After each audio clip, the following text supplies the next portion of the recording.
in one of our previous videos, some of you asked, how are we able to manage our litter effectively, knowing the size and capacity of our farm?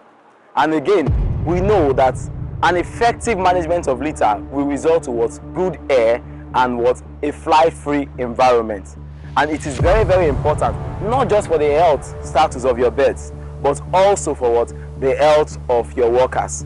Now, depending on the housing system that you're using, it requires its own unique management practices. But in all, it all depends on you, first of all, limiting the amount of moisture in your litter, meaning water entering into your litter. Now, for our own system, which is the aeration system, we know that the litter is below while the birds are at the top. Then for those using the deep litter system, you have your litter with your birds there.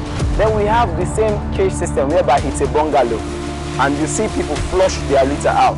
But in all you do, you don't just want to waste this manure, but you also want to own them because you can still sell them to raise money. So today we want to tell you how at Petrus we manage our litter. Remember, we don't just tell you things for you to know. We also tell you things that we do. So when you see what we do, definitely you know that these things are working and you can also put into practice in your own farm, depending on the housing method you are using.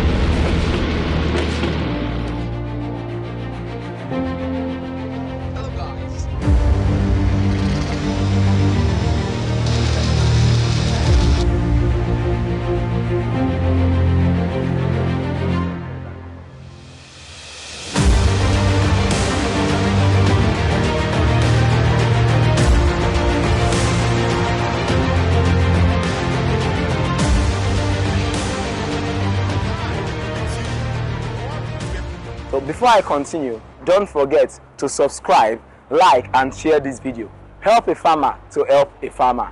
Now, in managing our litter, the first step we do is on a daily basis, we walk around the pen to check if there are wet spots. Now, looking at this litter, you see no wet spots.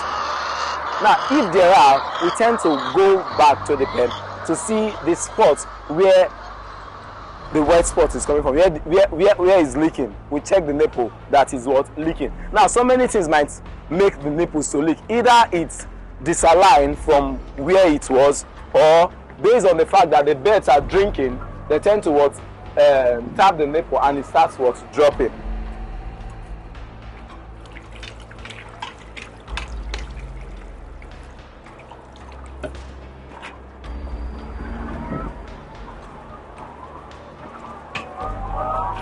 Our water lines have clips, they have pegs that makes them to be fixed to the cages. So with this, no matter how the birds drink or tap the nipple, it does not disalign, thereby hanging on the cages like this to cause any leakage. So first of all, we use these pegs to ensure that the water lines are firm in position. So this prevents leakage. But in some cases, you see the birds after drinking, so you just see the nipple will be inside. So we still go around to check to ensure that no water is pouring. Now, in addition to this, the litter themselves, we tend to manage them in a special way. So twice a week, which is on Wednesdays and Sundays, we have our attendants go into the litter to turn. We have our attendants go into the litter to turn the litter. Now we can see an attendant. We can see an attendant here.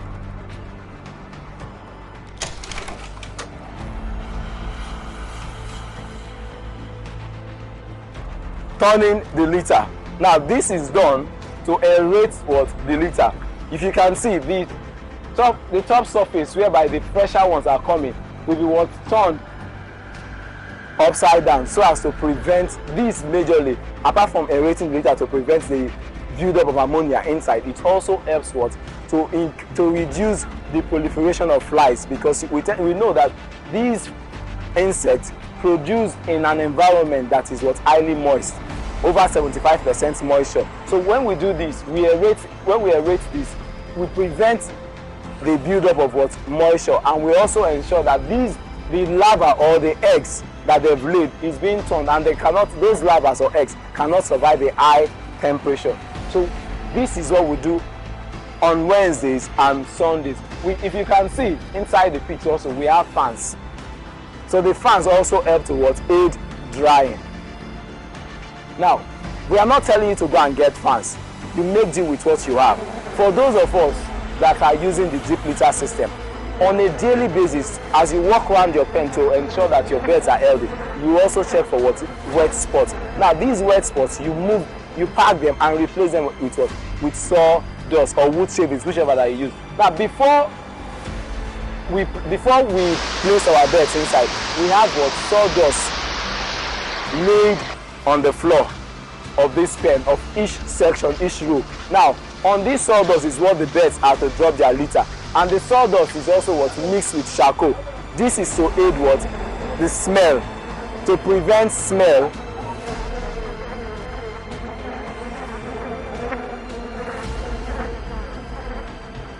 thereby making our pen, our farm, to be having a fresh or good smell rather than having that pungent odor that comes from litter. So if you can see, we are seeing bags inside. You can see bags inside. Now, this way, if you manage your litter properly, you will see that you can sell them off. You can sell them off to make money. So nothing is a waste in the farm. So managing your litter properly will also help you to sell them off and make little cash. Even if it is not your major source of income, you can make little cash to fuel your generator, your personal vehicles, or do whatever thing you want to do with. So it is very, very important that you manage your litter, not just for the money or for your beds, but also for the staff. So as you can see, the staff that is turning it to definitely must be properly kit. You don't just allow someone to go inside, because you need to also protect your staff. If he falls sick, nobody will be taking care of our beds again. So as they do this, we also have other incentives that we give to them.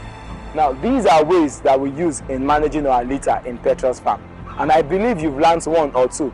So if you have other options or any other thing that you do in your farm that you use in managing your litter, please share. But don't forget, the major thing is to control the moisture entering your litter, whichever system you're using. But if you're using the one that you flush out, yes, you should have a dryer that separates the litter from the water.